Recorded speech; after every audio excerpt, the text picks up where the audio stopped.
ലോകകപ്പിലെ penalty shootout ശാപം വിട്ടുമാറാതെ Netherlands team 2014-22 ലോകകപ്പുകൾക്ക് പിന്നാലെയാണ് ഈ ലോകകപ്പിലും ഷൂട്ടൌട്ടിൽ തോറ്റ് ഡച്ച് പടയ്ക്ക് മടങ്ങേണ്ടി വരുന്നത്.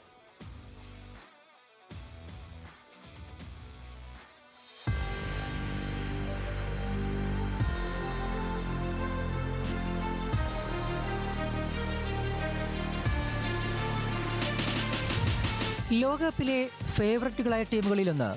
ലോകകപ്പ് വിജയിക്കുമെന്ന് പ്രവചിക്കപ്പെട്ടവർ. തുടർച്ചയായ 3 ലോകകപ്പിലും പെനാൽറ്റി ഷൂട്ടൌട്ടിൽ കാലിടേറി മടങ്ങേണ്ടി വരുന്നു ഓറഞ്ച് പടയ്ക്ക്.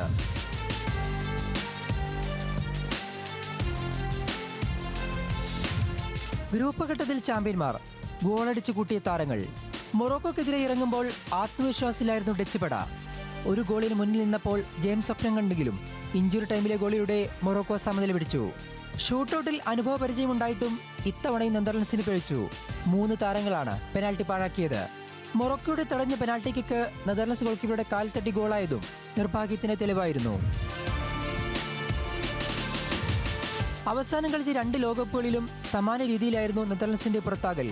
2014 സെമിയിലും 2022 ക്വാർട്ടറിലും പെനാൽറ്റി ഷൂട്ടൌട്ടിൽ അർജന്റീനയ്ക്ക് മുമ്പിൽ വീണു. ഗോൾ കീപ്പർമാർ മികവ് പുലർത്തുമ്പോഴും കിക്കെടുക്കുന്ന താരങ്ങൾ അവസരം നഷ്ടപ്പെടുത്തുന്നതാണ് നെതർലൻഡ്സിന് തിരിച്ചടിയാകുന്നത്.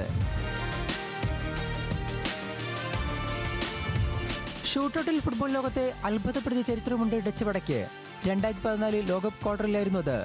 കോസ്റ്ററിക്കയ്ക്കെതിരായ മത്സരത്തിൽ പെനാൽറ്റി ഷൂട്ടൌട്ടിന് മുമ്പായി ഗോൾ കീപ്പർ ജാസ്പർ ക്ലിസനെ മാറ്റി ടീം ക്രൂളിനെ ഇറക്കി പരിശീലകൻ ലൂയിസ് വാൻ ഗാൽ. 2 പെനാൽറ്റി സേവ് ചെയ്ത ക്രൂൾ ടീമിനെ സെമിയിലെത്തിച്ചു. സെമിയിൽ അർജന്റീനയോട് പെനാൽറ്റി ഷൂട്ടൌട്ടിൽ തോറ്റ ഡച്ച് പടയ്ക്ക് പിന്നീട് ആ ശാപത്തിൽ നിന്ന് മുക്തരാകാനായിട്ടില്ല. Welcome desk, news Malayalam.